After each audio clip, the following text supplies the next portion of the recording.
নমস্কার, আমি ইন্দ্রাণী। শুরু করছি আজকে। সৃষ্টিকর্তা নিয়ে তর্ক আর আলোচনা খুব পুরনো। সেই কবে থেকেই মানুষ বারবার প্রশ্ন করেছে যে যদি প্রতিটি সৃষ্টির পেছনে এক সৃষ্টিকর্তা থাকাটা জরুরি হয়, তাহলে স্বয়ং সৃষ্টিকর্তার পেছনেও তো আরেকজন সৃষ্টিকর্তা থাকাটা জরুরি হয়ে পড়ে, এবং তার পেছনে আরেকটা, তার পেছনে আরেকটা, এক জটিল ধাঁধা। তেমনি রাজ্যের বিভিন্ন এলাকায় এলাকায় বেড়ে ওঠা, গজিয়ে ওঠা শাহজাহান উত্তম শিবুদের সৃষ্টিকর্তা কে? এই প্রশ্ন খুব স্বাভাবিক। এমনি এমনি তো এক একজন খানজা খা তৈরি হয়ে যাচ্ছে না। এমনি এমনি তো মাতব্বরের দল আজ জমি কেড়ে নেবার, কাল ঘর ভেঙে দেবার, পরশু পুকুর দখল করে নেবার ক্ষমতা অর্জন করে না। কোথাও তো এক শক্তপোক্ত খুঁটি থাকে, এবং ভাবলে ভুল হবে যে এই খানজা খাঁ বা রায় বাহাদুরেরা কেবল এই বাংলাতেই আছে। অন্য জায়গাতে রাম রাজত্ব চলছে। অন্য জায়গার ছবি আরো সাংঘাতিক। যখন বাংলার বিজেপি ছোট বড় মেজো সেজো বাবুরা শাহজাহানের পেছনে কে তা মানুষের সামনে আনার দাবি করছেন, তখন ব্রিজভূষণের পেছনে কে সেই দাবি কিন্তু তুলছেন না। কে ছিল ওই হাতরাসের ধর্ষকদের পেছনে? সেই প্রশ্ন কি তুলেছেন শুভেন্দু অধিকারী? না, তোলেননি। কারা মণিপুরে নগ্ন করে হাঁটালো ধর্ষিতা মহিলাকে? কাদের প্রশ্রয়ে সেই জঘন্য ঘটনা ঘটেছিল তা নিয়ে একটা কথাও সদ্য দলে ঢোকা ন্যাড়া কৌস্তব বাগচি জিজ্ঞেস করবে? না, করবে না। ঠিক যেমন তৃণমূলের কোনো নেতা প্রশ্ন তুলছেন না, উত্তরও দিচ্ছেন না। বিভিন্ন এলাকাতে এই শিবু উত্তম শাহজাহানের দল গজিয়ে উঠছে কার প্রশ্রয়? এই প্রশ্নের। আর সেটাই বিষয় আজকে। সন্দেশখালী শাহজাহানের পেছনে কে?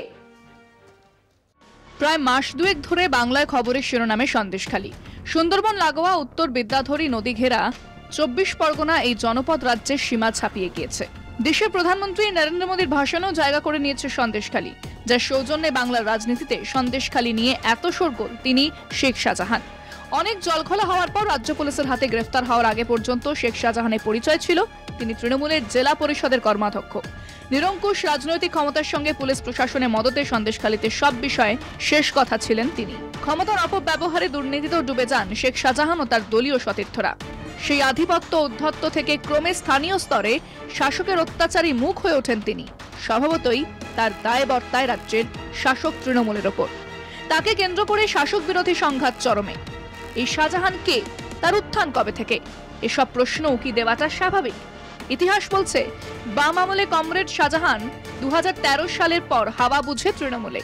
একসঙ্গে সাংগঠনিক নেতৃত্ব, জনপ্রতিনিধি হয়ে তার দৌরাত্ম্য অনেক গুণ বেড়ে যায়। শাসক যখন তা টের পেয়েছে, ততদিনে দলের যা ক্ষতি হওয়ার হয়ে গেছে। আসলে শাহজাহানের মতো ব্যক্তিরা শুধু সন্দেশখালীতে নয়, রাজ্যের অন্যত্রও আছেন। কোন রাজনৈতিক দলের প্রতি তাদের আনুগত্য থাকে না। শুধু রাজনৈতিক ক্ষমতার বলে আখের গোছাতে গোছাতে দুর্নীতি আর দুষ্কর্মের চূড়ায় পৌঁছে যান তারা। শাহজাহান তার শাগরেদ উত্তম শিবুদের কাছে তাই সিপিএম তৃণমূল নয়, একমাত্র বিচার্য নিরঙ্কুশ ক্ষমতা, যার বিনিময় অর্থবল, পেশিবল করায়ত্ত করা যাবে। সে দলেই দেখা যাবে এই সব চরিত্রকে। 1999-এ একটা মানুষ ট্রেকার চালাতো। হ্যাঁ, গাড়ির ড্রাইভার, মারকুটে ঝামেলাবাজ ড্রাইভার। তার পেছনের খুঁটিকে দাদু মোসলেম শেখ, সরবেরি অঞ্চলে সিপিএম দলের পঞ্চায়েত প্রধান। এরপর সেই দাদুর দৌলতে এলাকার ইটভাটা ভেড়ির তোলা আদায় থেকে শাহজাহানের মাতব্বর হওয়ার হাতেখড়ি। 2009 সালে বসিরহাট হেরে যাচ্ছে বামেরা, কিন্তু সরবেরিয়া লালের লাল। মাতব্বর কিন্তু ওই শেখ শাহজাহান। 2011 বিধানসভা নির্বাচন, সন্দেশখালীতে কে জিতছে? নিরাপদ সর্দার, সিপিএম এর বিধায়ক। পাশাপাশি সব আসনে হারলেও সন্দেশখালী লাল দুর্গ। তখনও শাহজাহান এবং তার দাদু সিপিএম এ দাপটের সঙ্গে ভোট করিয়েছিল ওই শাহজাহান। এরপর 2013 শাহজাহান বুঝে ফেলেছে সারসত্য, পড়ে ফেলেছে দেওয়াল লিখন, আলতো করে দল বদলে তিনি তৃণমূল। এর আগে অন্তত মাথার উপর একটা লোকাল কমিটি কি কিছু নেতার কম হলেও একটা নিয়ন্ত্রণ ছিল।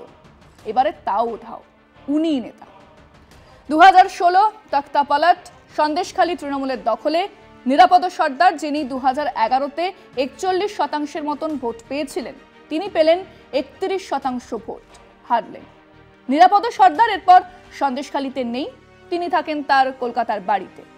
2017-তে সেই দাদুও পড়ে ফেলেছেন দেওয়াল লিখন। মুখ্যমন্ত্রীর উন্নয়ন যজ্ঞে হিস্সা নিতে তিনিও তৃণমূলে।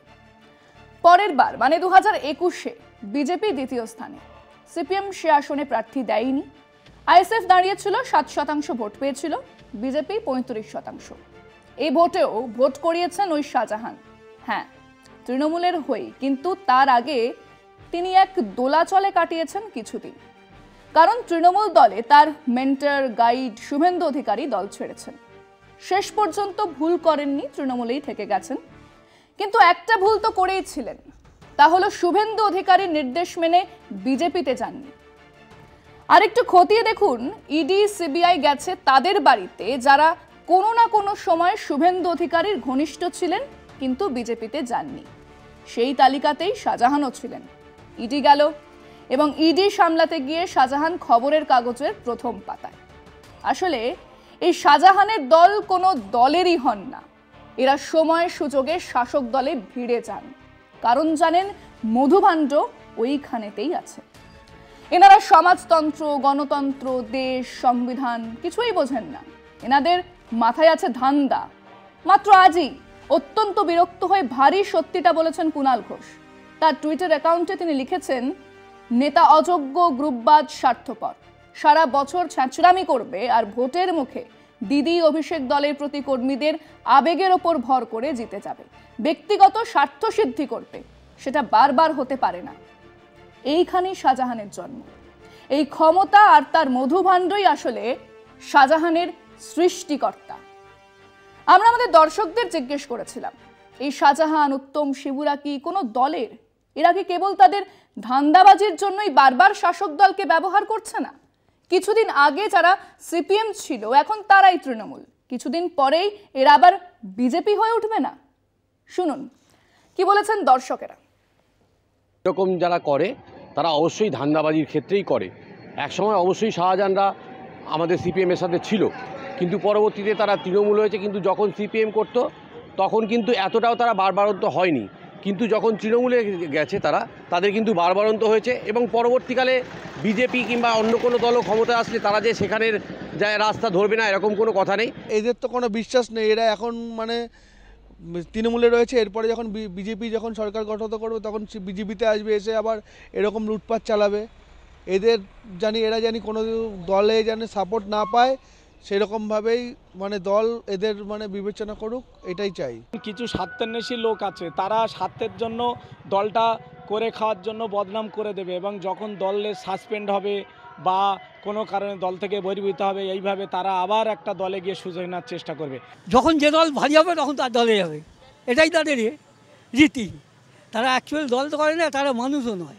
এরা ধান্দাবাজির জন্য করে এই শাহজাহানরা, এবং সন্দেশখালীকে ভারতবর্ষের থেকে বিচ্ছিন্ন এবং বাংলা থেকে বিচ্ছিন্ন করবার জন্য এরা এই দল বদল করে। এরা সমাজের জন্য কিছু করতে আসেনি, এরা সাধারণ মানুষের জন্য কিছু করতে আসে, এরা নিজেদের জন্য করতে এসছে। এরা যখন যে দলের সুবিধা পায় সেই দলেই গিয়ে এরা দল করে এরা তো লোটাপাটা রাজনীতি করে। এই সমস্ত যারা লোকজন আছে তারা তো যখন যেখানে সুবিধা হবে, সরকারিভাবে যারা সুবিধা পায় তাদের দিকেই তারা থাকে। শাহজাহান বলুন, উত্তম বলুন, আর যাই বলুন, শিবু বলুন, এরা প্রত্যেকেই, এছাড়া অন্যান্য যারা দেখবেন যেরকম যত লোক পাবেন সবই সরকারি সুবিধা নেওয়ার জন্য যখন সেরকমভাবেই তারা নিজেদের মতন করে ঠিক তৈরি করে নেয়। এই যারা দল ত্যাগ করছে এরা আসলে দলের কাজের জন্য আসেনি, এরা আছে ধান্দাবাজ লোক, এরা ধান্দায় এসছে। যেখানে সুবিধা পাবে সেখানে যাবে, আবার ওখানে থেকে যদি আবার সুবিধা না পাবে আবার অন্য কারোর কাছে যাবে। এরা সুযোগ সুবিধা নিজের ব্যক্তিগত স্বার্থের জন্য। দেখুন, এক শ্রেণীর মানুষ তারা তাদের নিজেদের আখেরে গোছানোর জন্য, তাদের নিজেদের ব্যক্তি স্বার্থ রক্ষা করার জন্য এগুলো বিভিন্ন দল থেকে আসে, আবার বিভিন্ন দলে চলে যায়। আজকাল আমরা দল করি নিজস্ব ব্যক্তিগত স্বার্থে। প্রথম কথা, এরা যে সিপিএমও করেছে এদের নিজস্ব ব্যক্তিগত স্বার্থ চরিতার্থ করার জন্য, এদের কোনো প্রকৃতভাবে আদর্শ নেই। এদেরকে কখনোই কোনো রকম রাজনৈতিকভাবে এদের আশ্রয় দেওয়া উচিত না। যারা আশ্রয় দিয়েছে তারাও সমান ঘৃণার চোখে দেখা উচিত। এই শ্রেণীর মানুষদের কোনো দল নেই, এরা বারে বারে স্রোতের মতো এ দল থেকে ও দল যায় নিজেদের লাভের জন্য। এদের আড়ালে একটা মুখোশ আছে, এরা করে খাবার রাজনীতি পছন্দ করে। এরা কোনো দলের কোনো ব্যক্তিগত ভালোবাসা এদের দলের প্রতি নেই, বা মানুষের জন্য যে কাজ করতে হয় সেরকম করে এদের উদ্যোগ নেই। এরা আমি খাবো, আমরা খাবো, করে খাবো, এরকম মানে ক্ষমতা দখলের এরা রাজনীতি করে। এদের কালচারটাই এই। এরা আদতে কোনো দল মানে দলের সম্পদ হয়ে উঠতে পারে না। এরা আজকে এখানে গতকাল আগে সিপিএমে ছিল, এখন টিএমসি আছে, আগামী দিন বিজেপি ক্ষমতায় আসলে এরা যে বিজেপিতে যোগদান করবে না তার কোনো গ্যারান্টি নেই। ত্যাগব্রতের যাবজ্জীবন একদিন যাদের ব্রত ছিল তারাই আজ চলেছে 10 ঘোড়ার গাড়ি জুড়ি হাঁকিয়ে, পথচারীদের তফাৎ করে দিয়ে। সে তো ছিল তাদের কথা যাদের এককালে হলেও এক ত্যাগ, লড়াই, আদর্শ ছিল। আজ যাদের কথা হচ্ছে তাদের কোনো কালেই কোনো আদর্শ ছিল না। এরা রাজনীতি বলতে চেনে শাসক দল, রাজনীতি বলতে জানে হাতে ক্ষমতা, আর সেই ক্ষমতা হাতে নিয়ে এরা যুগে যুগে সমান। কে উধাও করে দিল ভিখারি পাসওয়ানকে? কারা করন্দাতে খুঁচিয়ে খুঁচিয়ে কৃষক খুন করেছিল? কারা বানতলায় ছোট্ট করে ধর্ষণ করেছিল? কারা বকটুই থেকে সন্দেশখালীর মাতব্বর? সবাই জানে এরা কোনো দলের নয়, এরা ক্রিমিনাল। এরা নিজেদের স্বার্থ সিদ্ধির জন্যই রাজনীতিকে ব্যবহার করে। আমাদের রাজ্যের কেন কোনো শাসক দলে কি সেই কথা বুঝতে পারে?